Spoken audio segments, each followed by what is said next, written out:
रजोगुण यश की कामना करवाता है, चाहे थोड़ा बहुत झूठ बोलना पड़े। और तमोगुण, तम मन होता है अंधेरा। तमोगुणी जो प्रवृत्ति वाले लोग होते हैं, ऐसे लोगों को नींद बहुत प्रिय होती है, नींद। तमोगुणी प्रवृत्ति वाले लोगों को तामसी चीजें पसंद होती हैं। ये तीनों ही गुण मनुष्य के अंदर होते हैं। हर किसी के अंदर सतोगुण भी होता है, रजोगुण भी होता है, तमोगुण भी होता है। सतोगुणी व्यक्ति के अंदर अगर तमोगुण है तो सोता तो है लेकिन कम सोता है। रजोगुणी के व्यक्ति के अंदर तमोगुण है लेकिन वो भी कम सोता है, उतना ही सोता है जितना सोना चाहिए। तीनों गुण सबके अंदर होते हैं, लेकिन सतोगुणी व्यक्ति में सतोगुण ज्यादा होता है, रजोगुण और तमोगुण कम होता है। रजोगुणी व्यक्ति में सतोगुण और तमोगुण कम होता है, रजोगुण ज्यादा होता है। और तमोगुणी व्यक्ति में सतोगुण और रजोगुण बहुत कम होता है, तमोगुण ही ज्यादा होता है। तीनों गुण मनुष्य के अंदर होते हैं। तो बाद में सृष्टि बनने लगी और सृष्टि बनते बनते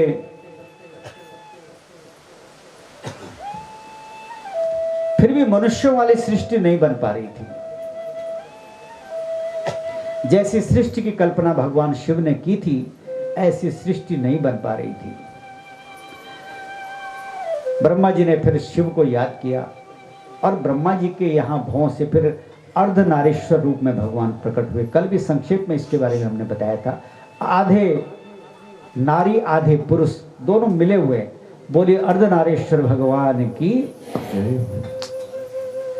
बाद में भगवान ने दर्शन दिया और भगवान शिव की कृपा से उन्होंने कहा, हे ब्रह्मा, तुम्हारे दाएं अंग से एक पुरुष पैदा होगा, बाएं अंग से एक देवी पैदा होगी और इन दोनों के माध्यम से संसार में मैथुनी सृष्टि चलेगी। ऐसा कहकर के वो अर्धनारीश्वर भगवान अंतर ध्यान हो गए। और कुछ समय बाद ब्रह्मा के दाहिने हिस्से से स्वयंभू मनु प्रकट हुए और बाएं हिस्से से देवी शतरूपा प्रकट हुई। संसार के पहले पुरुष हैं स्वयंभू मनु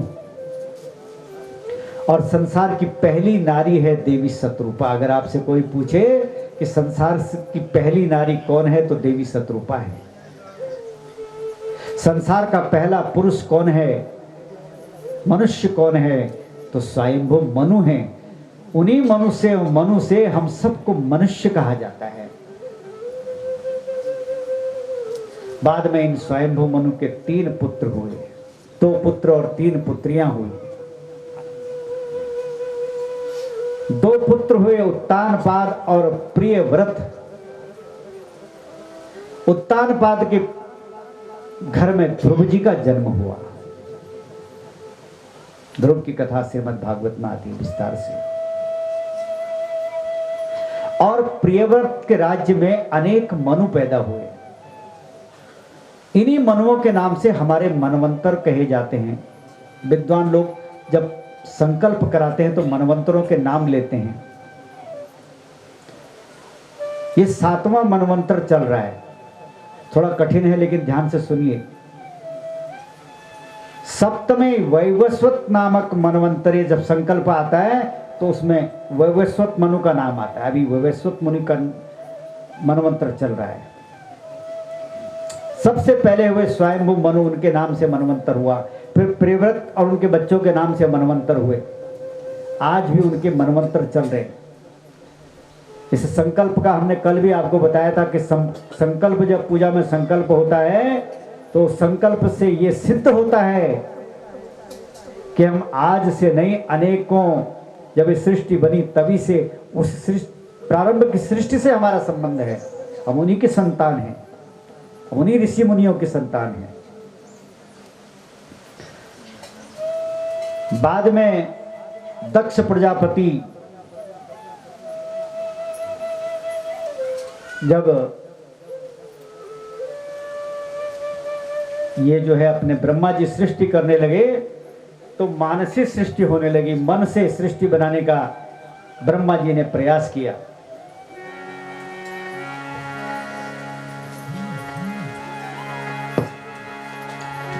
मरीचिं च स्वनेत्राभ्यां हृदयाद्भृगमेव च शिरसो अंगिरसं व्यानात् पुलहं मुनिसत्तमम्। ब्रह्मा जी ने सबसे पहले मानसिक सृष्टि बनाई। बोलो शंकर भगवान की। जरा थोड़ी देर और सुनिए, फिर हम कैलाश पर्वत चलेंगे। कितने लोग गए हैं कैलाश पर्वत हमारे साथ? बाबा बहुत ही लोग गए। बोलो शंकर भगवान की। कई लोग जिन्होंने हाथ नहीं खड़े किए आज वो भी चलेंगे। ध्यान से सुनिए, मैं समझ रहा हूं आपके हृदय की पीड़ा को। बहुत देर बटी कात सुनते सुनते बेचैनी होने लगी।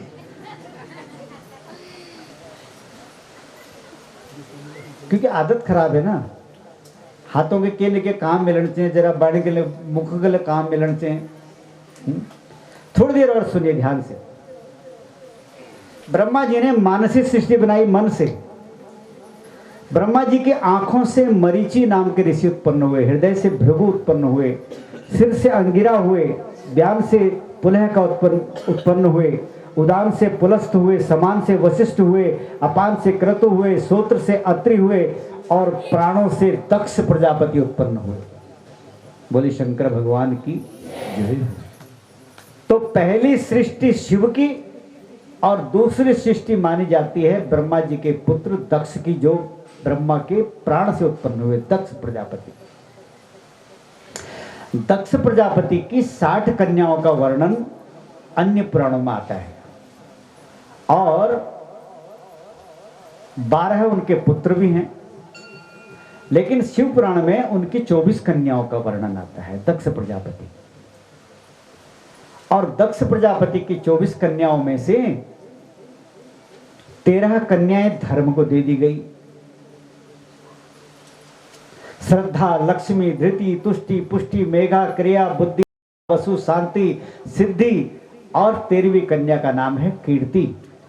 इनके नाम तो याद नहीं रहते, लेकिन इनके नाम सुनने से मनुष्य के जो अंदर बैठा हुआ असली तत्व है उसकी सफाई जरूर होती है।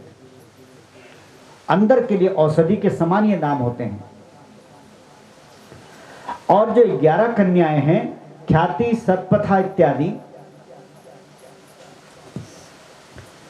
इनको भी भृगु, भव, मरीचि, अंगिरा, पुलस्त, पुलह, क्रतु, अत्रि, वशिष्ठ आदि जो है मानस पुत्रों को दे दिया गया।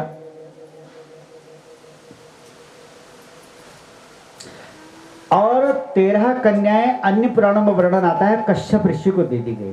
बोलो शंकर भगवान की जय। तो एक सृष्टि शिव की, एक सृष्टि दक्ष प्रजापति की और तीसरी सृष्टि है कश्यप मुनि की। आज जो ये वर्तमान में संसार है इसको काश्यपेयी सृष्टि भी कहा जाता है। बोलो भक्त और भगवान की। विद्वान लोग इसको काश्यपेयी सृष्टि कहते हैं। इस संसार में जो भी कुछ दिखाई देता है सब कश्यप जी के परिवार से उत्पन्न हुआ है। दक्ष प्रजापति की 13 कन्याओं का वर्णन हम श्रवण करेंगे। उससे पहले बड़े भाव से, बड़े प्रेम से थोड़ा कैलाश पर्वत चले हम लोग। शिव जी भी कह रहे होंगे आज जो है बेलेश्वर महादेव के भगत लोग आए नहीं अभी तक, तो जरा ध्यान लगाएं शिव जी का, कैसे है शिव। बस एक ही मंत्र है, कर्पूर गौरम, कपूर की तरह हैं गोरे भगवान। प्रेम से तालियां बजाते हुए, मेरे कान कमजोर हैं, जरा आपकी तालियां जरा अच्छी आवाज में बजनी चाहिए। बोले शंकर भगवान की। ओम नमः शिवाय, ओम नमः शिवाय, हर हर भोले नमः शिवाय, ओम नमः शिवाय, नमः शिवाय, हरे हरे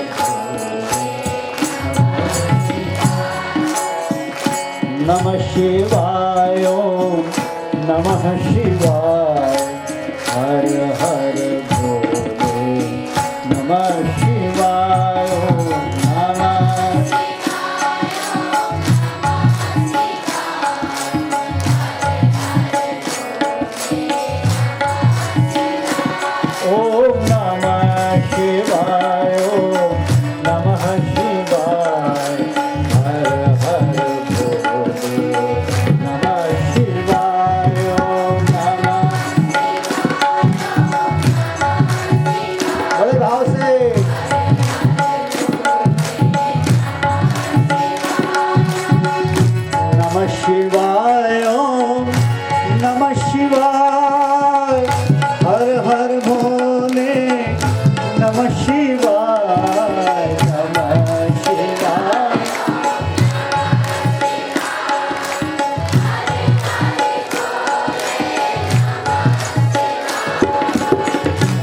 नमः शिवाय ओम नमः शिवाय हर हर भोले नमः शिवाय नमः शिवाय ओम नमः शिवाय हर हर भोले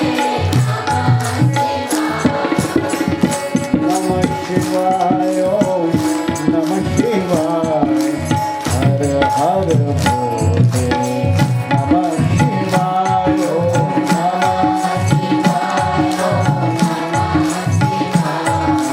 हरे हरे भोले नमः शिवाय ओम नमः शिवाय हर हर भोले नमः शिवाय ओम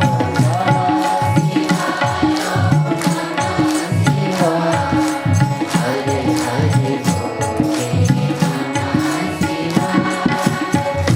गंगाधराय शिव गंगाधराय हर हर भोले नमः शिवाय शिव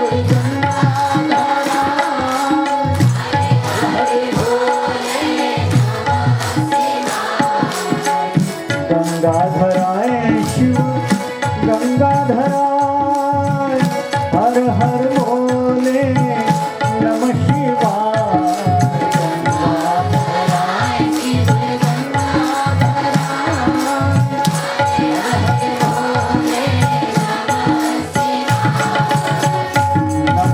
शिवाय ओम नमः शिवाय हर हर भोले नमः शिवाय ओम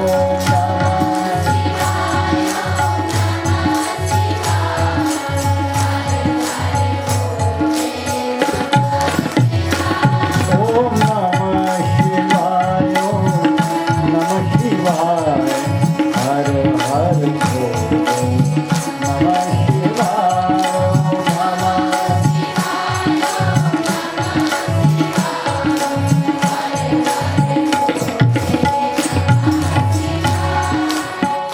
जटाधराय शिव जटाधराय हर हर भोले नमः शिवाय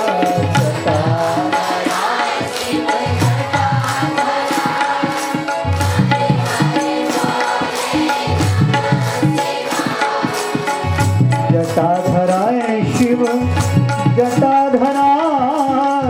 हर हर भोले नमः शिवाय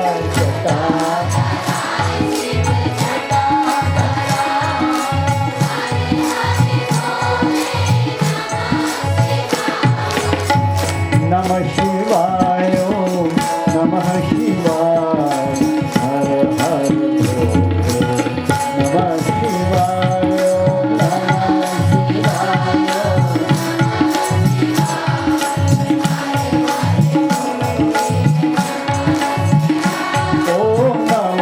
शिवाय ओम नमः शिवाय ओम नमः शिवाय हर हर भोले नमः शिवाय ओम नमः शिवाय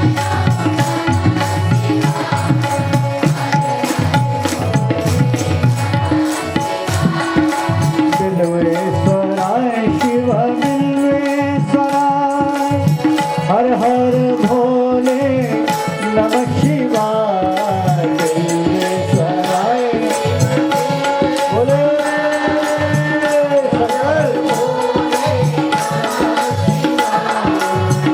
बिल्वेश्वराय शिव बिल्वेश्वराय हर हर भोले नमः शिवाय बिल्वेश्वराय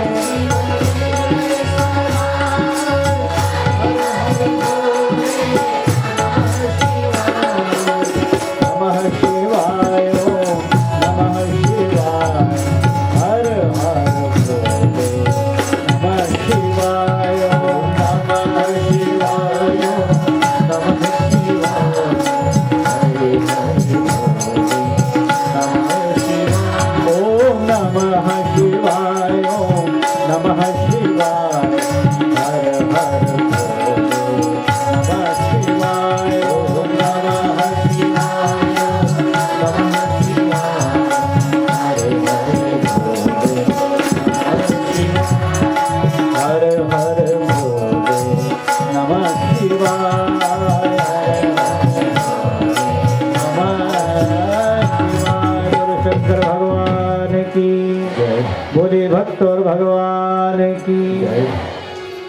अद्भुत अद्भुत अद्भुत। इसी को आनंद कहते हैं महाराज। बहुत दुखी थे, उनका पुत्र अभिमन्यु युद्ध में मारा गया, शहीद हो गया, वीरगति को प्राप्त हो गया। अर्जुन के आंसू रुकते नहीं है। भगवान कृष्ण ने कहा देखो अर्जुन जो संसार में आया है उसने तो जाना ही है, और वो तो वीरगति को प्राप्त हुआ है। युद्ध में वीरगति को प्राप्त करना तो क्षत्रिय अपना बड़ा सम्मान मानते थे। पहले समय में जब युद्ध होते थे तो क्षत्रियों की पत्नियां अपने पति को बड़े हंसी खुशी तिलक लगा करके तलवार दे करके युद्ध में भेजा करती थी। जीत के आए तो भी विजय है, और वहां वीरगति को मिल गई तो भी विजय है, ये माना जाता था। मृत्यु का भय नहीं होता था। लड़ना और मृत्यु को प्राप्त करना एक बहुत बड़ी बात मानी जाती थी। अर्जुन को बड़ा दुख हो गया, भगवान से कहा भगवान एक बार मुझे मेरे पुत्र से मिलवा दो। भगवान ने कहा तेरा पुत्र का तो अब जन्म हो चुका है कहीं और है, इसी धरती में। हाँ बरोबर, एक बार मुझे उससे मिलवा दो, मैं देखना चाहता हूं अपने पुत्र को। भगवान ने कहा चल फिर।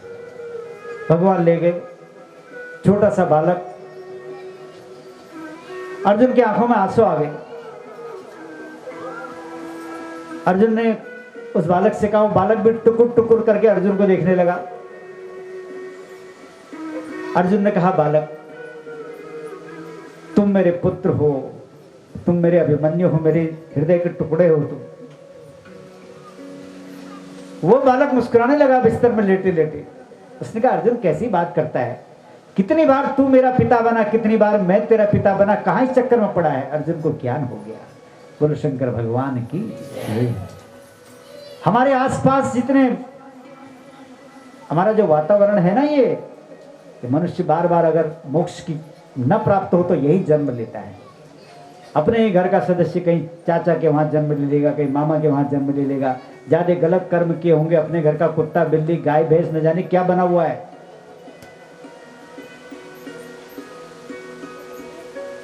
इसलिए कहते हैं पशु पक्षियों से भी अच्छा व्यवहार करना चाहिए।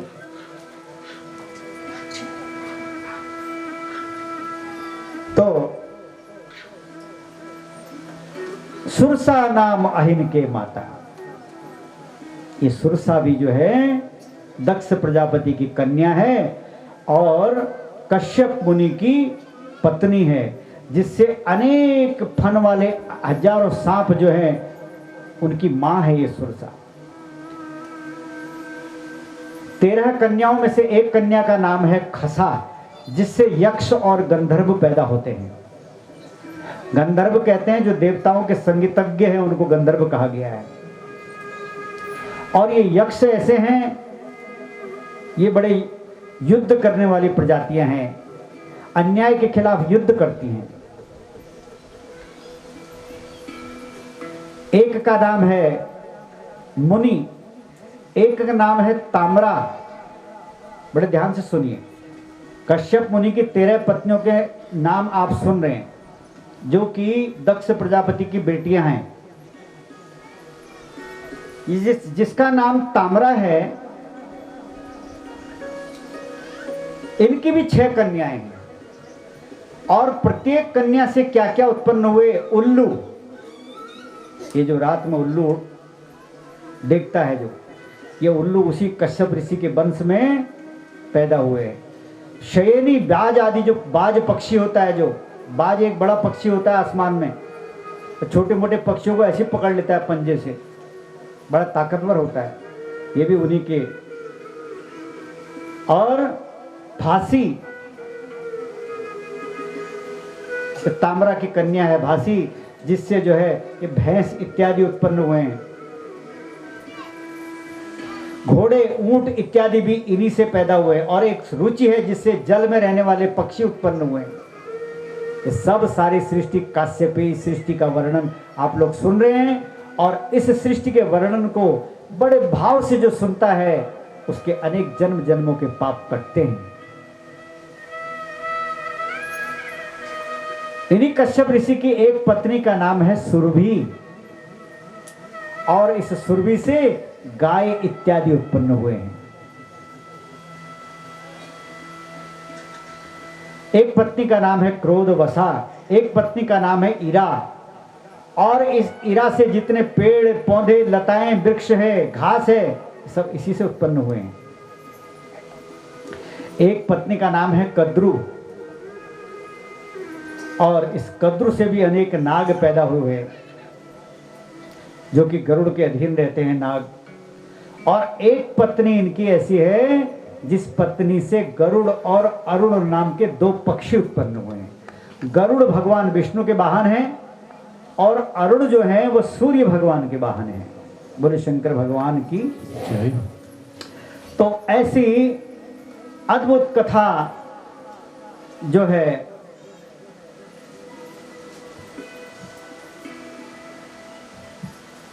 नैमिषारण्य तीर्थ में सूत जी महाराज 88,000 सोनकादि ऋषियों को सुना रहे हैं और उनसे कह रहे हैं कि ये जो कथा आपने सुनी ना अभी, अरे ये कथा तो ब्रह्मा ने अपने पुत्र नारद को सुनाई थी, उसी कथा को मैंने आपको सुनाया।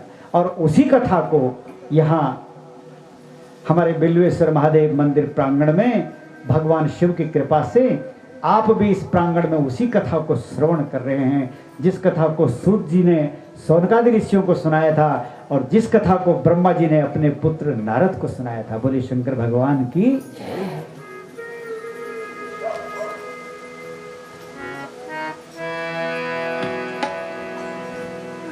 सुन नारद बक्षयामि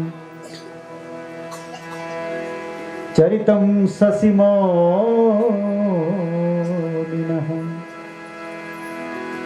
यथा जगाम कैलासं सखित्वं घनदर्शितम्।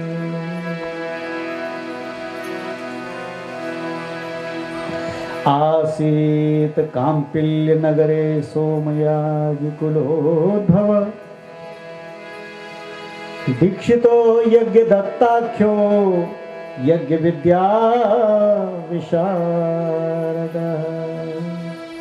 अब यहां से दूसरी कथा आती है। इस कथा को यही छोड़ते हैं, अगली कथा में प्रवेश करते हैं। प्रश्न होता है, प्रभु हमने सुना है एक बहुत दुष्ट व्यक्ति था गुणनिधि नाम का, जो कि बाद में कुबेर बन गया और शिव का मित्र बन गया। हम इस कथा को सुनना चाहते हैं।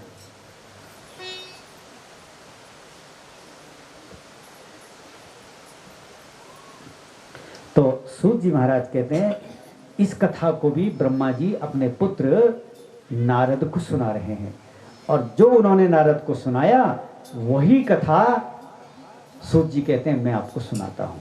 उसी कथा को हम भी यहाँ पर कहने और सुनने का प्रयास करते हैं कि एक बहुत दुष्ट व्यक्ति कैसे भगवान शिव का मित्र बना और कैसे देवताओं का कोषाध्यक्ष बन गया। कुबेर जिसको कहा गया है, देवताओं के जितने काम होते हैं वो कुबेर के खजाने से निकल के आते हैं।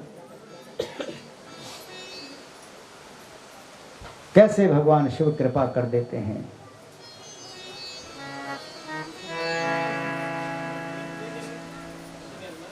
धुन कहाँ गई है धुन?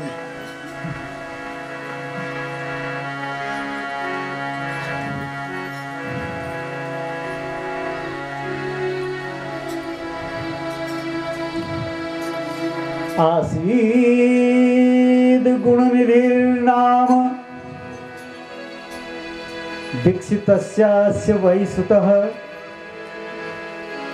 कृतोपनयनः सोष्टो विद्या जग्राह भूरिशः।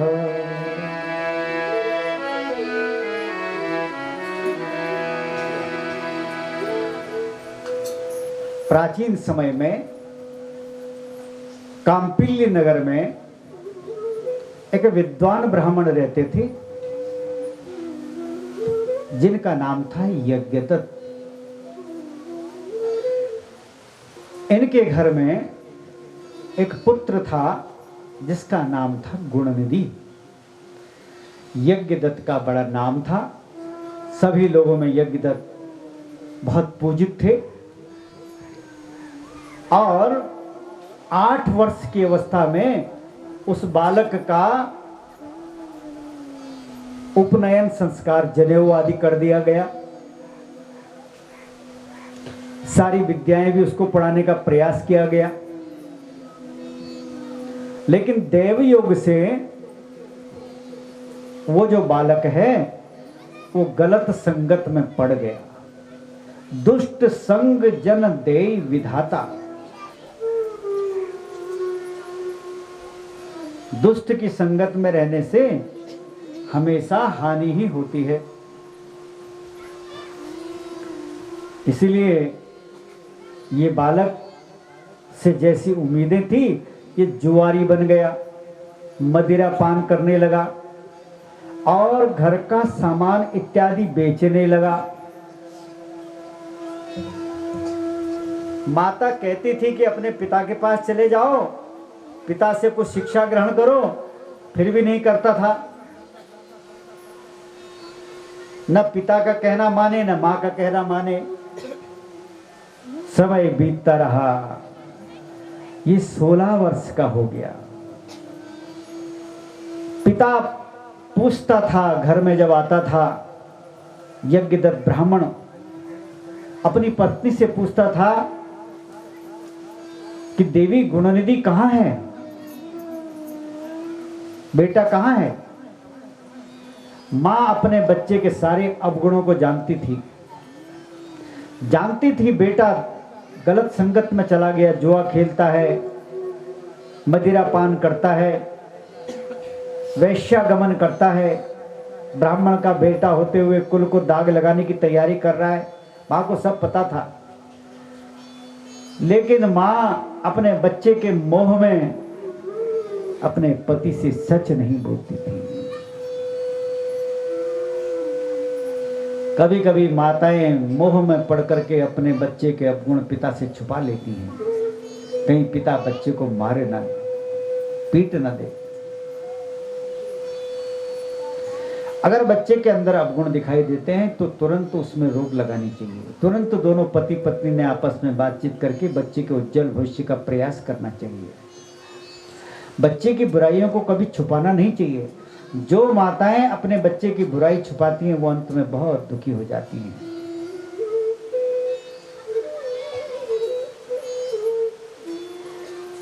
सुल्ताना डाकू का वर्णन हमने सुना था, आप लोगों ने उसे भी सुना होगा, सुल्ताना डाकू का नाम। सुल्ताना डाकू के पिता बचपन में मर गए और ये सुल्ताना छोटा सा था उस समय, इधर उधर से चोरी करके लाता था। इसकी मां इसका पीठ थपथपाती थी, शाबाश शाबाश शाबाश। धीरे धीरे बड़ा डाकू बन गया, मां को सब पता था, मां ने कभी रोका नहीं। अंत में पकड़ा गया, फांसी की सजा हुई। जज ने कहा तुम्हारी कोई अंतिम इच्छा है? इस सुल्ताना डाकू ने कहा हाँ मेरी एक इच्छा है, मैं अपनी मां से मिलना चाहता हूं। मां को बुलाया गया, मां सामने आई फांसी लगने से पहले। मां की आंखों में आंसू थे, शायद मां को पश्चाताप हो रहा था कि मैंने ही इसको बिगाड़ा है। और सुल्ताना ने कहा मां जरा अपने कान इधर लाओ, तुम्हारे कान में कुछ कहना है।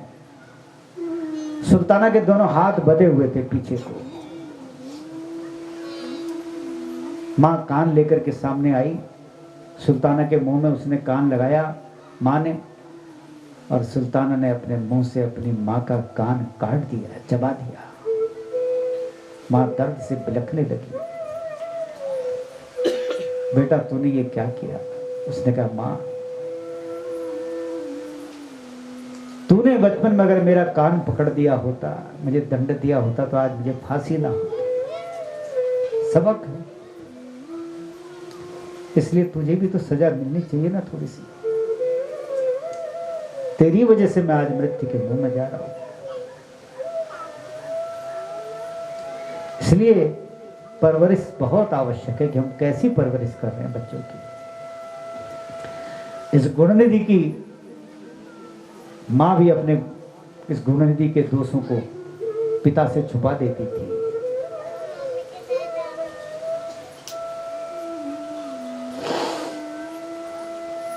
और माँ कहती थी कि अभी घर नहीं आया। पिताजी कभी दिन में आ जाते थे। सुबह का गया हुआ बच्चा अपने दोस्तों के साथ, दिन में पिता आते थे घर में, माँ कहती अभी अभी तो यहीं था, अभी तो यहीं था, बस यहीं कहीं दोस्तों के साथ गया होगा, शायद पढ़ाई कर रहा होगा, सुबह से गया है, जुआ खेलता है, घर की चीज़ों को बेच देता है। बहुमूल्य साड़ियाँ माँ की बेच दी, पिता के द्वारा इकट्ठे किए गए रत्नों को बेच दिया। ऐसे ही घर में एक राजा के द्वारा दी गई एक अंगूठी थी, उसको भी जुआरियों को बेच दिया, सोने की अंगूठी थी। एक दिन पिता ने, माँ ने जो है उस बालक से कहा, बेटा अभी भी सुधर जा। जिस दिन तेरे पिताजी को पता चल गया, तेरे पिताजी बड़े क्रोधी हैं, ना तो इस घर में फिर तू रहेगा और ना फिर शायद मैं रह पाऊंगी। तेरे मोह में तेरे अवगुणों को आज तक मैं छुपाती रही हूं, अभी भी सुधर जा, वक्त है। आच्छादयामि ते नित्यम पितुरग्रे कुचेष्टितम लोकमान्यो स्थिते तातः सदाचारेर नवेर धने। तुम्हारे पिता की अनेक प्रतिष्ठा है कुरुक्षेत्र में। प्रतिष्ठा आचरण से होती है, धन से नहीं। ब्राह्मण गरीब भी होता है तो उसकी प्रतिष्ठा होती है। ब्राह्मण के पास धन कम होता है लेकिन ब्राह्मण का आचरण होता है। लेकिन उसकी समझ में कुछ नहीं आया। हे पुत्र, तू बुरी आदतों को छोड़ दे। तेरी उम्र अब 19 वर्ष की हो गई है और तेरा विवाह भी हो गया है। तेरी पत्नी बड़ी पतिव्रता है। तेरा कर्तव्य है कि तू सतमार्ग में चल, अपने पिता की सेवा कर, अपने पिता के पीछे लग जा, तू भी विद्वान हो जाएगा। लेकिन विनाश काले विपरीत बुद्धि, इस गुणनिधि की समझ में कुछ नहीं आया। दुर्भाग्य होता है तो अच्छी बात समझ में आती नहीं है। जब भाग्यवान लोगों की समझ में ही अच्छी बात आती है, भाग्यशाली लोगों की। अनेक समझाया अनेक प्रकार से, लेकिन गुणनिधि ने अपने अवगुणों को नहीं छोड़ा।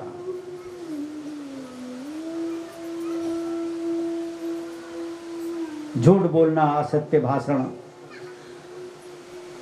है, शिकार करना, मांस, ब्राह्मण का बच्चा होते हुए मांस खाना, मृगया, मद्य, चुगली, असत्य भाषण, चोरी, जुआ, वैश्यागमन, कोई भी ऐसा अवगुण नहीं था जो इसके अंदर नहीं था। मृगया, मद्य, पैशून्य, निर्धन, चौर्य, दोराधरे, चोरी भी करने लगता था। और एक दिन उस यज्ञदत्त ब्राह्मण ने राजा के द्वारा दी गई हुई इस मुद्रिका को पहचान लिया। वो एक जुआरी के पास थी। ब्राह्मण देवता ने पूछा, भैया ये अंगूठी तुम्हारे पास कहां से आई? पहले तो उसने बताया नहीं, बाद में उसने सब कुछ बता दिया। उसने कहा, ये अंगूठी मैंने कहीं से लूटी नहीं है, ये अंगूठी तो तुम्हारे पुत्र गुणनिधि ने मुझको बेची है। आपको तो पता ही नहीं है, तुम्हारा जो गुणनिधि है वो तुम्हारे घर की अनेक बहुमूल्य चीजों को बेच चुका है।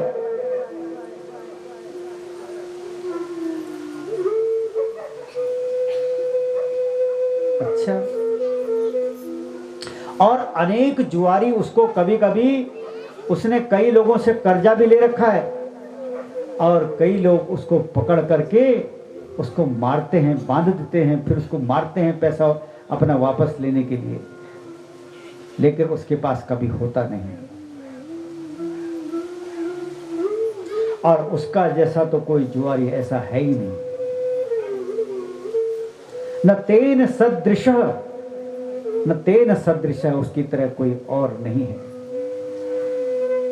कश्चित अक्ष को भूमि मंडली, संसार में तुम्हारे पुत्र गुणनिधि की तरह न कोई जुआरी है और न कोई इतना दुर्व्यसनी है।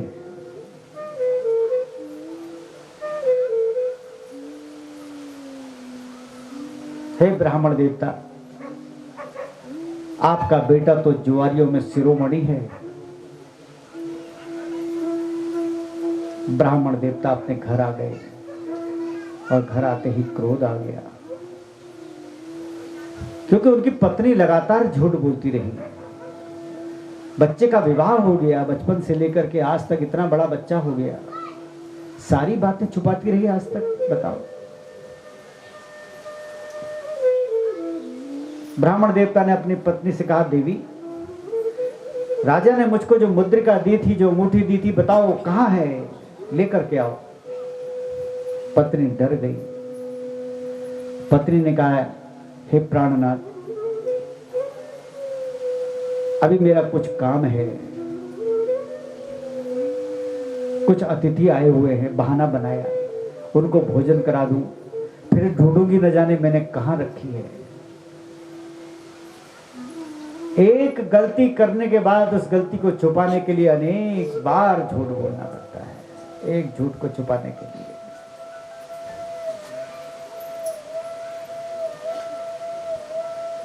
शायद मैं आपकी अंगूठी को किसी पात्र में रख करके भूल गई हूं,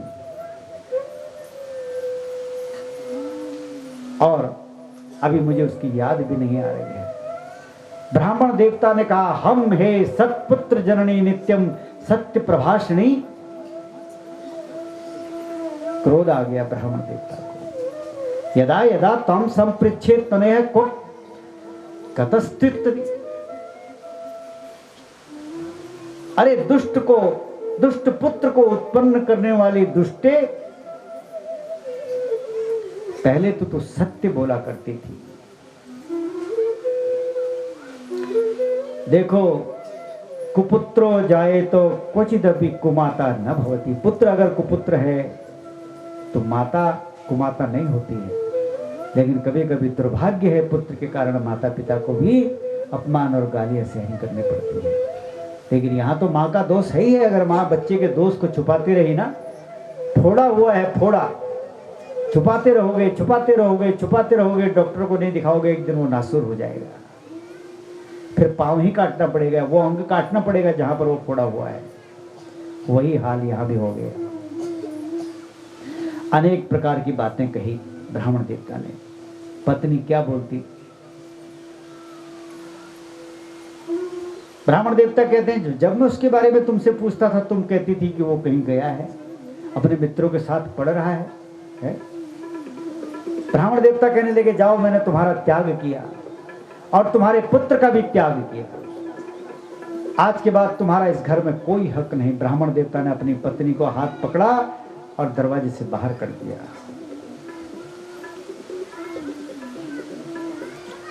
पुत्र गुणनिधि को भी पता चल गया, मेरे पिता ने मेरी मां का त्याग कर दिया। पहले समय में लोग बड़े सत्यवादी होते थे और इसी तरह से आचरण करते थे। गुणनिधि को जब पता चला तो गुणनिधि को अपने अवगुणों पर बहुत पश्चाताप हो गया। घर से निकल गया गुणनिधि भी। माँ रास्ते में मिल गई, माँ को भी छोड़ा। पिता ने तो त्याग ही दिया था और जाते जाते घर से बहुत दूर निकल गया और अपने भाग्य की निंदा करने लगा। श्रुत्वा तथा सवृत्तांतम प्राक्तनम स्वं विनिद्य च कश्चित् दिशम समालोक्यम निरयो दीक्षितांगजः। उस दीक्षित का जो पुत्र है वो भाग्य की निंदा करते हुए अपने घर से निकल गया और जाते जाते जाते जाते जो है एक ऐसे स्थान में पहुंचा जहां भगवान शिव का एक मंदिर था। भूखा प्यासा उस गुणनिधि ने देखा एक भगवान का, शिव का भक्त एक थाली में भगवान के लिए नैवेद्य लेकर के आ रहा है, कुछ भोजन लेकर के आ रहा है। उस भोजन में अद्भुत खुशबू थी। उसने मन में विचार किया, ये भगवान शिव को चढ़ा के जले जाएगा, मैं बाद में चोरी करके इसको खा लूंगा, मुझे भूख लगी है बहुत। और उस दिन शिवरात्रि थी, शिवरात्रि का उत्सव था।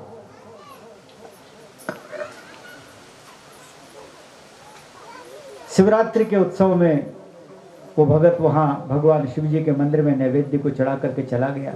शिव के नैवेद्य में मात्र पुजारियों का और संतों का हक होता है, गृहस्थ का हक नहीं होता।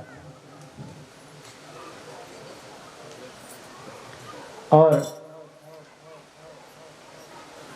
रात्रि में चुपचाप 2-4 भगत जो थे वो वहां सोए हुए थे। कुछ भगत कीर्तन कर रहे थे भगवान का आंखें बंद करके। ये चुपके से उठा मंदिर के अंदर चला गया।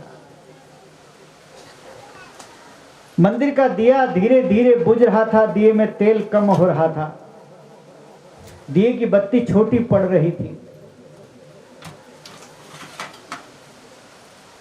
और उस कम रोशनी के कारण ये देख नहीं पा रहा था कि नैवेद्य कहां पर रखा हुआ है।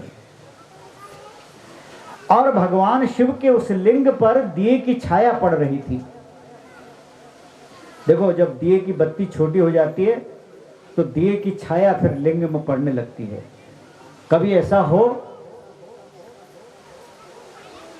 तो शास्त्र कहता है कि दिए की रोशनी भरपूर होनी चाहिए।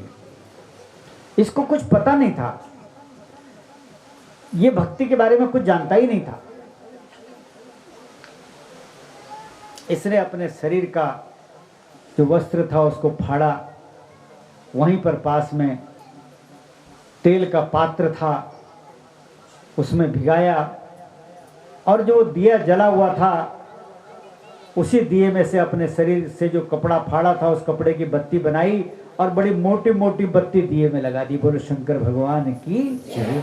ताकि अंदर जो है प्रकाश हो जाए और जो मैं जिस अन्न के लिए आया हूं अन्न मुझको दिख जाए। जैसी रोशनी जली तो इसने जो है वहां देख लिया कि एक थाल में भोजन लगा हुआ है, भगवान शिव के लिए भोग लगा हुआ है। इसने चुपके से थाली उठाई, भूखा प्यासा था और सबकी नजरें बचा करके उस मंदिर से बाहर निकलने लगा। मार्ग में 2-3 लोग सोए थे, उनके बीच में से जाना पड़ा। एक व्यक्ति के साथ पांव टकरा गया। जैसे ही पांव टकरा गया हाथ से थाली छूट गई और लोगों ने आवाज लगाई, चोर चोर चोर पकड़ो। सारे लोग मंदिर के आसपास जितने थे जागृत हो गए, जाग गए और सब लोग मिलकर के इसको मारने लगे, पीटने लगे और इतना मारा कि ये अंधा भी हो गया और मर भी गया। बोलो शंकर भगवान की। यावत भयात समागत्य तावत सब पुर रक्षकई पलायमानो निहत क्षणाद अंधत्वमागत। अंधा भी हो गया और मर भी गया इतने में। लेकिन इसने जो भगवान शिव का नैवेद्य था वो खा नहीं पाया। ये अगर खा लेता तो पाप लग जाता। भगवान शिव का नैवेद्य पाने के अधिकारी सिर्फ बाबा लोग और पुजारी लोग होते हैं। कोई सामान्य गृहस्थी को भगवान शिव का चढ़ा हुआ कभी नहीं खाना चाहिए। तो लेकिन संयोग से इसने वो भक्षण नहीं किया था। शायद शिव की कृपा ही थी। और इतने में जो है यमराज के दूत आ गए, हाथ पे मुदगर लेकर के, पास लेकर के, और नरक में ले जाने के लिए, क्योंकि उसने जिंदगी में काम ही इतने ऐसे किए थे। सूत जी महाराज कहते हैं कि इतने में शिव के गण भी आ गए। बोलो शंकर भगवान की। और शिव के गणों ने कहा, भाई तुम इसको तो नहीं ले जा सकते नरक में। बोले क्यों? यमगणों ने कहा, इस ब्राह्मण ने हमेशा जो सनातन धर्म की मर्यादाएं हैं उनका उल्लंघन किया। जैसे मनुष्य को जीवन जिया वैसा तो ये जिया ही नहीं। कुलाचारम प्रतीर्येष पित्रोर्वाक्य परांगमुख सत्य शौच परिभ्रष्ट संध्या स्नान विवर्जित। न इसने सत्य बोला, न इसने शौच का आचरण किया है, गंदी मंदी चीजें खाता रहा, तो फिर तो ये नरक में जाएगा ही। शिव जी के गण कहने लगे, पतंती लिंग सिरसी दीप छाया निवारिता। अरे यमराज के दूतों, इसने जो पुण्य किया ना, पहला पुण्य तो इसने ये किया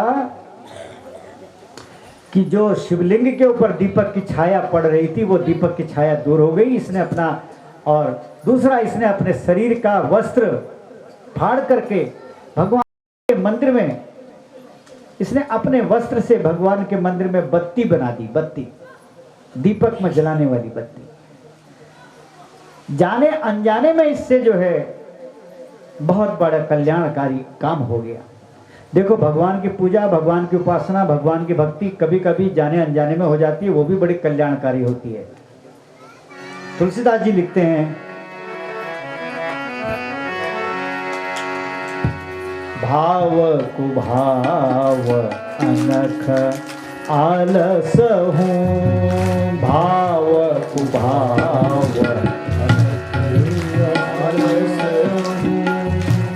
भाव कुभाव अनख आलस हूँ, भाव कुभाव अनख आलस हूँ, भाव कुभाव अनख आलस हूँ, भाव कुभाव अनख आलस हूँ, भाव कुभाव अनख आलस हूँ, भाव कुभाव अनख आलस हूँ, नाम जपत मंगल दिस दस हूँ, नाम जपत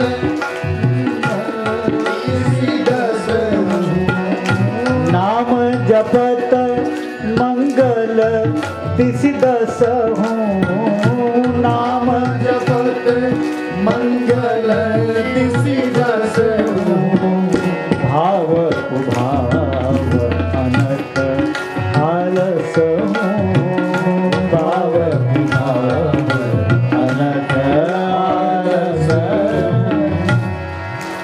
भाव से, कुभाव से जब कभी गलती से भी हम भगवान का नाम स्मरण कर लेते हैं तो मनुष्य का कल्याण प्रारंभ हो जाता है।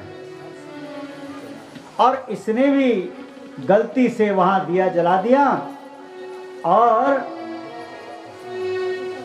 शिव के दूत कहते हैं कि अब ये शिव का प्यारा हो चुका है, भगवान शिव को प्रिय है, इसलिए ये नरक में नहीं जाएगा। यम के दूत जो है प्रसन्न होकर के अपने अपने स्थान को चले गए। और बाद में ब्रह्मा जी कहते हैं कि शिव के वो गण इसको छुड़ा करके जो है शिव और पार्वती की दुनिया में इसकी दिव्य आत्मा को लेकर के चले गए। एक छोटे से गुण की वजह से, अनजाने में किए गए शिव पूजा के प्रभाव से, अनजाने में गुणनिधि नाम का जो पापी था, इसकी दिव्य आत्मा भगवान के शिव लोक में चली गई। अगले जन्म में ये कलिंग देश का राजा अरिंदिम हुआ, उसका पुत्र हुआ और इसका नाम दम हुआ। जब ये राजा ना कलिंग देश का राजा बना, अरिंदिम इसका नाम हुआ और इसने अपने राज्य में अनेकों शिव के मंदिर बनवाए। पूर्व जन्म की प्रेरणा से, पूर्व जन्म का इतना पापी गुणनिधि भगवान शिव की कृपा से अगले जन्म में राजा हो गया। और जब ये राजा बना कलिंग देश का, तो इसने अनेकों मंदिर बनाए, काशी में अनेक शिवालय बनवाए और शिव के मंदिर में दीपक दान करने का बहुत बड़ा पुण्य है, दीप दान का। हम भी यहां दीप दान करेंगे। हम करेंगे 10वें दिन की कथा में, यानी कि शुक्रवार के दिन। शनिवार को इस कार्यक्रम का पारायण है। शनिवार से पहले दिन शुक्रवार को रात्रि में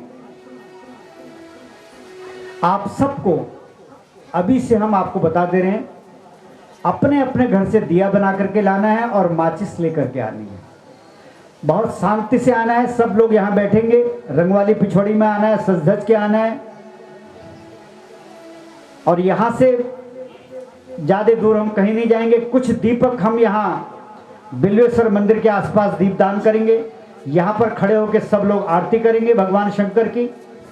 आप लोग दिया घुमाएंगे, महाआरती भी उसको कहते हैं, दीपदान। सारे लोग अपने अपने स्थान में खड़े होकर के आरती घुमाएंगे और आरती के पश्चात उन सारे दियों का भगवान शिव को दान होगा और गंगा जी को दान होगा। कुछ दिए गंगा जी में यहाँ प्रवाहित किए जाएंगे और कुछ दिए यहाँ पर बिल्वेश्वर महादेव के मंदिर के चारों ओर जो है दीपदान का कार्यक्रम होगा। दीपदान से भगवान शिव बहुत प्रसन्न हो जाते हैं। एक दीपदान की महिमा से गुणनिधि जैसा पापी जाने अनजाने में भगवान शिव को प्रिय हो गया। तो इसलिए हम लोग तो इस कथा को सुनने के बाद हम जहाँ भी शिव की कथा करते हैं इसमें कोई ज़्यादा खर्चा नहीं आता। आप सब लोग अपने अपने घर से दिए बना करके लाएंगे, घी के दिए दिन में बना लेंगे, जम जाते हैं वो, और माचिस लेकर के आएंगे। थोड़ा सा कोई उसके नीचे से रखने के लिए दोना इत्यादि लाएंगे, गर्म हो जाते हैं, कहीं घी गल जाता है, ज़्यादा उसको भरेंगे नहीं, थोड़ा सा भरेंगे, थोड़ा सा, ताकि वो 10-15 मिनट आराम से जल पाए। तो दीपदान का कार्यक्रम हम लोग उस दिन रात्रि में करेंगे। जो दूर दूर से आने वाले लोग हैं अगर उनकी व्यवस्था हो तो वो भी आए, क्योंकि ऐसे अवसर बार बार तो आएंगे नहीं। और आपको अपने साथ में और कुछ नहीं लाना है, श्रद्धा लाना है, भावना लानी है। जिसके पास दक्षिणा हो थोड़ी बहुत दक्षिणा ला सकता है दीपदान के साथ साथ में। और इस दीपदान के प्रभाव से ये कलिंग देश का राजा बना। कलिंग देश का राजा बनकर के काशी में और पूरे भारतवर्ष में अनेक शिवालयों की स्थापना करी। और अगले जन्म में भगवान की कृपा से जब ये कलिंग देश का राजा था तभी भगवान शिव का इसको साक्षात दर्शन ही हो गया था। शिव प्रकट हो गए, तेरा जन्म में तेरी भक्ति से बहुत प्रसन्न हूँ। पूर्व जन्म में जाने अनजाने में तू पापी था, पर उस दीपदान का तेरे जीवन में इतना असर पड़ा कि तू अब राजा बना। और अगली बार जब तेरा जन्म होगा तो अगली बार तेरा जन्म कुबेर के रूप में होगा। तो पूरे देवताओं का खजांची बनेगा, पूरे देवताओं का कोष खजाना तेरे पास रहेगा। बोलो शंकर भगवान की। तो बहुत दिव्य और अद्भुत कथाओं का आपने आज आनंद लिया। आज चौथे दिन की कथा का समय हमें भी पता नहीं चल पाया। आप सब लोग भगवान को बहुत प्रिय हैं, भगवान के सभी भक्त हैं, और मैं भी आप सबके दर्शन करके बहुत धन्य हुआ, क्योंकि आपकी भक्ति के माध्यम से ही इतने अद्भुत कथा का यहाँ ये गंगा बह रही है, प्रभावित हो रही है। आप सबका इसमें बहुत बड़ा योगदान है, सभी लोगों का। मैं किसी एक का नाम नहीं लेना चाहता और मुझे पता भी नहीं है। मैं तो यहाँ मात्र 2-3 लोगों के नाम जानता हूँ। एक हमारे लब मेहरा जी हैं, टेंट हाउस वाले, उनका नाम जानता हूँ। एक हमारे हरीश जोशी जी हैं, मैं उनका जना नाम जानता हूँ, पंडित जी, जिनके माध्यम से कार्यक्रम तय हुआ। कुछ नाम मुझे और बीच में पता चल गए हैं जो हमारे यहाँ राजा रानी बने हैं। ये राजा रानी जैसे ही हैं। कितने अद्भुत बातें बीच में हम कल बातें सुन रहे थे, तो ये समझा रहे थे सबको, कोई चिंता मत करो, हम लोग है ना, राजा ऐसे ही तो होता है जो कहता है कोई चिंता मत करो। हम तो बोलो शंकर भगवान की होने दो, इतना भगवान का काम हो रहा है, कोई चिंता की बात नहीं। और ऐसे जजमान है जो नाम लेने की भी उनको कोई चिंता नहीं, कहते बस चुप रहो, बस सब हो जाएगा। नहीं, अद्भुत भगवान ने उनको प्रेरणा दे रखी है। कल का यहाँ प्रसाद हमारे महेंद्र सिंह जी ने, भगवती ने उनको प्रेरणा करी, शिव ने प्रेरित किया। आज का प्रसाद वितरण हमारे गणेश श्री गोस्वामी जी, उनकी ओर से है। कल को भी भगवान शिव किसी को प्रेरित करेगा, रोज किसी न किसी को प्रेरित करेगा, ऐसी हम आशा करते हैं। और शिव ने तो प्रेरित कर ही रखा है। यहाँ पर इतने बड़े, इतना बड़ा आयोजन हो रहा है आप सबके माध्यम से, और रोज जैसी भी व्यवस्था है प्रसाद इत्यादि की, भोजन की जो भी होती है, ब्राह्मणों का बहुत अच्छा सत्कार यहाँ चल रहा है, किसी प्रकार की कोई दिक्कत नहीं है। सब ब्राह्मण आपके गांव में बहुत प्रसन्न है। हमारी रहने की जहाँ व्यवस्था है वहाँ भी बहुत अद्भुत आनंद है, आनंद ही आनंद है, चारों तरफ आनंद के अलावा और कुछ नहीं है। बोलो शंकर भगवान की। तो आज कथा को विश्राम की ओर ले चलें, आप सबके कल्याण की कामना करते हुए। जिसके मन में जो मनोकामनाएं हैं वो सब पूर्ण हो। गलत मार्ग में जाने वाले बच्चे सदमार्ग में आए, माता पिता को बुढ़ापे में सुख मिले, निरोगी काया जो है रोग से थोड़ा मुक्त हो, सबकी मनोकामनाएं पूर्ण हो। जिनके विवाह ना हो रहे उनके विवाह हो, जो बच्चे थोड़ा पढ़ने लिखने में कमजोर हैं भगवान शंकर उनको बुद्धिमान बनाए, जिनकी बुद्धि थोड़ा खराब है भगवान शंकर उनकी बुद्धि को थोड़ा सीधी करे, सच करे, सही करे। और लोगों के अंदर दान देने के सख्त जो है भगवान शंकर उनको प्रेरित करें, ताकि ये कार्य बहुत आनंद पूर्वक यहाँ संपन्न हो। ये ऐतिहासिक कार्यक्रम ऐसा कार्यक्रम हो कि पूरे क्षेत्र में बहुत वर्षों तक ऐसा कार्यक्रम याद रहे, और ऐसा कार्यक्रम हो कि हर साल लोगों का मन हो कि साल भर में एक बार यहाँ कार्यक्रम हो। बोलो शंकर भगवान की। तो आइए प्रतिदिन की भांति जो हम लिंगाष्टक का पाठ करते हैं उसका पाठ करेंगे।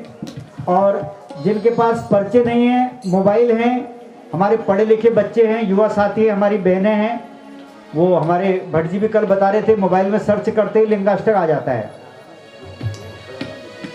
और उसको आप अपने स्थान में पढ़िए। यहाँ पढ़ेंगे 11 दिन तक तो फिर आपको पढ़ना आ जाएगा।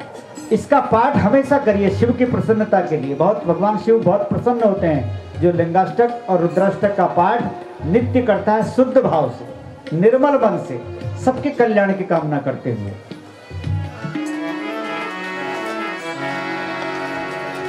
ब्रह्म मुरारी सुरार्चित लिंगम निर्मल भाषित शोभित लिंगम। ब्रह्म मुरारी सुरार्चित लिंगम निर्मल भाषित शोभित लिंगम। जन्मज दुख विनाशक लिंगम तत्प्रणमामि सदा शिवलिंगम। जन्मज दुख विनाशक लिंगम तत्प्रणमामि सदा शिवलिंगम।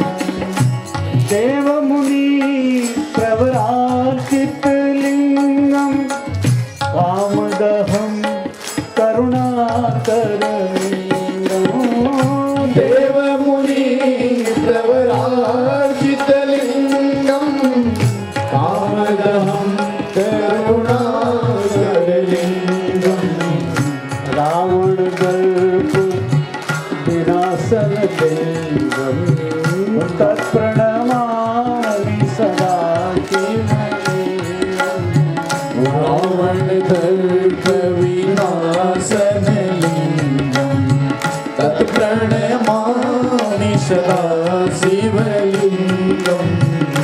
सर्व सुगंधि सुलेपित लिंगम बुद्धिवर्धनकार लिंगम। सर्व सुगंध सुलेपित लिंगम बुद्धि विवर्धन कारण लिंगम। सिद्ध सुरासुर वंदित लिंगम तत्प्रणमामि सदा शिवलिंगम। सिद्ध सुरासुर वंदित लिंगम तत्प्रणमामि सदा शिवलिंगम। कनक महामणिभूषित लिंगम मणिपति वेष्टित शोभित लिंगम। कनक महामणिभूषित लिंगम मणिपति वेष्टित शोभित लिंगम। दक्ष सुयज्ञ विनाशक लिंगम तत्प्रणमामि सदा शिवलिंगम। दक्ष सुयज्ञ विनाशक लिंगम तत्प्रणमामि सदा शिवलिंगम। कुमकुम चंदन लेपित लिंगम पंकज हार सुशोभित लिंगम। कुमकुम चंदन लेपित लिंगम पंकज हार सुशोभित लिंगम। संचित पाप विनाशक लिंगम संचित पाप विनाशन लिंगम तत्प्रणमामि सदा शिवलिंगम। तत्प्रणमामि सदा शिवलिंगम। देवगणार्चित सेवित लिंगम भावेर भक्ति भिरेव लिंगम। देवगणार्चित सेवित लिंगम भावे भक्ति भिरेव लिंगम। दिनकर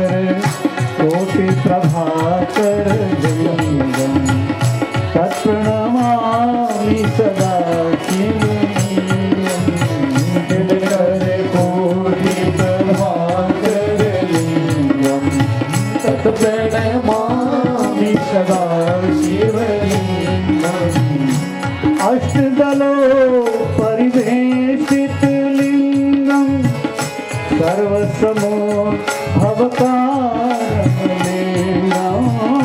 अष्टदलो परिवेष्टित लिंगम सर्वसमुद भवकारलिंगम अष्टदरिद्र विनाशित लिंगम तत्प्रणमामि सदा शिवलिंगम अष्टदरिद्र विनाशन लिंगम सुरवर पूजित लिंगम सुरवन पुष्प सदा लिंगम सुरवर पूजित लिंगम सुरवर पुष्प सदाचित लिंगम परात्परम परमात्मक लिंगम तत्प्रणमामि सदा शिवलिंगम परात्परं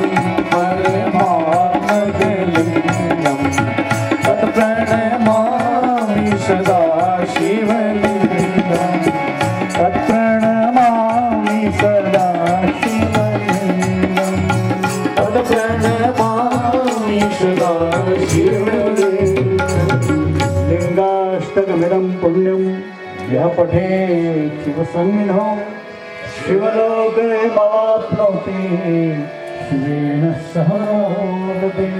बोले शंकर भगवान की जय हो, बोलिए भक्तों भगवान की जय हो, बोले शिव महापुराण की जय हो, बोले बिल्वेश्वर महादेव की जय हो, बोले व्यासदेव भगवान की जय हो, बोले सूत जी महाराज की जय हो, बोले अपने अपने गुरु महाराज की जय हो, बोलिए अपने अपने माता पिता की जय हो, बोलिए इष्ट देवता की जय हो, बोलिए कुल देवता की जय हो, बोलिए ग्राम देवता की जय हो, बोलिए स्थान देवता की जय हो, बोलिए गौ माता की जय हो, बोलिए गंगा माता की जय हो, बोलिए भारत माता की जय हो, बोलिए सब संतन की जय हो, बोलिए सब भक्तन की जय हो, बोलिए भक्त और भगवान की जय हो। सूर्यो अजायत क्रोधाद्वायुसमुखाग्निरजायत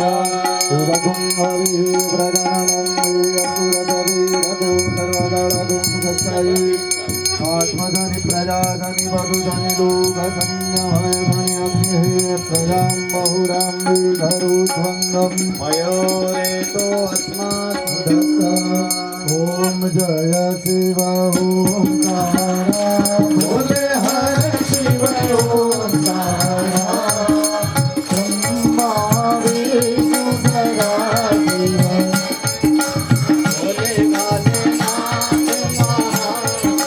वरदानी गारा ओम हर हर हर महादेव श्री राम जय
करता जग भरता, जग करता जग भरता, जग संहार करता। ओम हर हर हर महादेव।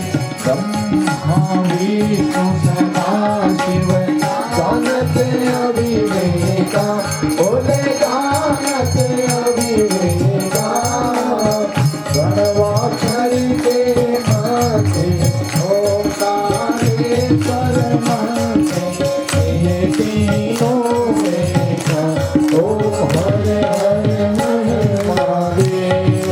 काशी में विश्वनाथ विराजे, नंदो ब्रह्मचारी, बोले नंदो ब्रह्मचारी। नित उठ भोग लगावत, शिव जी के दर्शन पावत, महिमा अति भारी। ओम हर हर हर महादेव।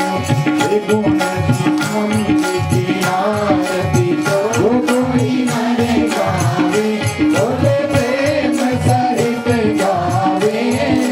भक्त जीवानंद स्वामी भगत हरे हरे स्वामी, मनवांछित फल पावे। ओम हर हर हर महादेव। जय शिव ओंकारा, मन भज शिव ओंकारा, मन रट शिव ओंकारा। शिव पार्वती प्यारा, शिव ऊपर जल धारा, शिव पीते भंग प्याला, शिव रहते मत मारा। शिव ऊन जटावाना, शिव बैल चढ़न वाला, शिव भक्तों का रखवाला। जटा में गंग विराजे, मस्तक पे कंग विराजे, ओढ़त मृगछाला। ओम हर हर हर महादेव। जय जगदीश हरे, हरे ब्रह्मा विष्णु सदा शिव, सात जनों के ओम हर हर हर महादेव। जय जगदीश हरे, जगदीश हरे। सात जनों के संकट शरण दूर करे। ओम जय जगदीश हरे। जो भावे पद पावे, दुख बिन से मन का, स्वामी दुख बिन से मन का। संपत्ति घर आवे, धन दौलत घर आवे, कष्ट मिटे मन का। ओम जय जगदीश हरे। मात्र पिता तुम मेरे, शरण कहूँ मैं किसकी, शरण कहूँ मैं किसकी। तुम बिन और न दूजा, प्रभु बिन और न दूजा, आस करूँ मैं किसकी। ओम जय जगदीश हरे। तुम पूर्ण परमात्मा, तुम अंतर्यामी, स्वामी तुम अंतर्यामी।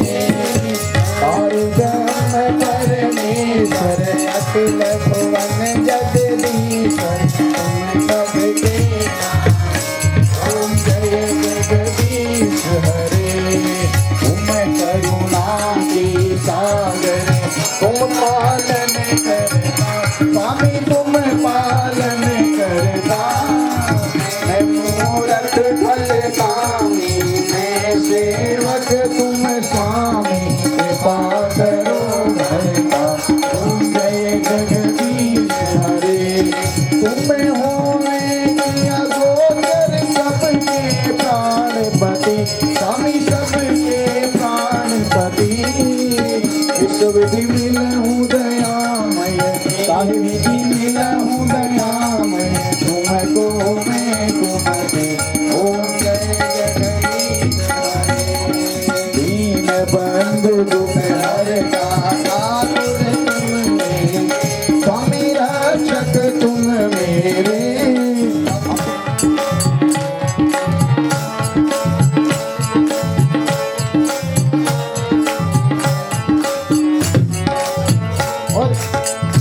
दो भक्तों को मैया भक्ति का ज्ञान माँ, दे दो भक्तों को मैया भक्ति का ज्ञान माँ, और दे दो भक्तों को मैया भक्ति का ज्ञान माँ, दो भक्तों को मैया भक्ति का ज्ञान माँ, दे दो भक्तों को मैया भक्ति का ज्ञान माँ, दो भक्तों को मैया भक्ति का ज्ञान माँ। हम सब अब गाते रहे, हम सब अब गाते रहे, हम सब अब गाते रहे तेरा गुणगान माँ, के सामने रहना ओ शेरों वाली जगदम्बे, मेरी अखियों के सामने रहना ओ शेरों वाली ओ मैया देने वाली है भक्त लेने वाले हैं, मैया देने वाली है मैया देने वाली है भक्त लेने वाले हैं, वो जिसे चाहिए वो जिसे चाहिए वो जिसे चाहिए वो हाथ उठाना।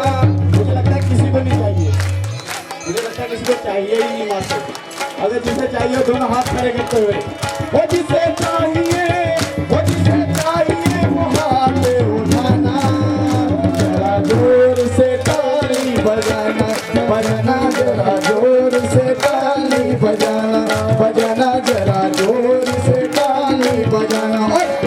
हो गई देर ना हो जाए, कहीं देर ना हो जाए, देर ना हो जाए, कहीं देर ना हो जाए, देर ना हो जाए, कहीं देर ना हो जाए, देर ना हो जाए, कहीं देर ना हो जाए। मैया देने वाली है हम लेने वाले हैं, मैया देने वाली है हम लेने वाले हैं, ओ मैया देने वाली है हम लेने वाले हैं, मैया देने वाली है हम लेने वाले। वो जिसे चाहिए वो जिसे चाहिए वो जिसे चाहिए वो हाथ उठाना, जरा जोर से ठुमके लगाना लगाना, जरा जोर से ठुमके लगाना, देर ना हो जाए। वो रोज रोज मांगने की आदत ही छोड़ दो, रोज रोज मांगने की आदत छोड़ दो, रोज रोज मांगने की आदत ही छोड़ दो, रोज रोज मांगने की आदत ही छोड़ दो। वो जिसको जितना चाहिए वो सच्ची सच्ची बोल दो, जिसको जितना चाहिए वो सच्ची सच्ची बोल दो। वो रोज रोज मांगने की आदत ही छोड़ दो, जिसको जितना चाहिए वो सच्ची सच्ची बोल दो, जिसको जितना चाहिए वो सच्ची सच्ची बोल दो। आज अच्छा मौका है किसने किसको रोका है, आज अच्छा मौका है, अरे आज अच्छा मौका है किसने किसको रोका है, आज अच्छा मौका है। वो जिसे चाहिए वो जिसे चाहिए वो जिसे चाहिए वो हाथ उठाना, वो जरा जोर से ठुमके लगाना लगाना, जरा जोर से ठुमके लगाना लगाना, जरा जोर से लगाना। अरे देर ना हो जाए, कहीं देर ना हो जाए, देर ना हो देर ना हो जाए, देर ना हो जाए, कहीं देर ना हो जाए, देर ना हो जाए, कहीं देर ना हो जाए। और झोली पसार लो और घूम लेके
जोर से ताली बजाना, बजाना जरा जोर से ताली बजाना, बजाना जरा जोर से ताली बजाना। क्योंकि देर न हो जाए कहीं, देर न हो जाए, देर न हो जाए कहीं, देर न हो जाए। क्या जाने ओ मुझे मिल गया, ओ मुझे मिल गया, ओ मुझे मिल गया मन का मीठी दुनिया क्या जाने, मुझे मिल गया मन का मीठी दुनिया क्या जाने। ओ मेरी लगी, मेरी लगी, मेरी लगी शाम संग प्रीति दुनिया क्या जाने, मेरी लगी शाम संग प्रीति दुनिया क्या जाने। क्या जाने कोई क्या जाने, क्या जाने दुनिया क्या जाने। ओ मुझे मिल गया मन का मीठी दुनिया क्या जाने, मुझे मिल गया मन का मीठी दुनिया क्या जाने। ओ देर न हो जाए कहीं, देर न हो जाए, देर न हो जाए कहीं, देर न हो जाए।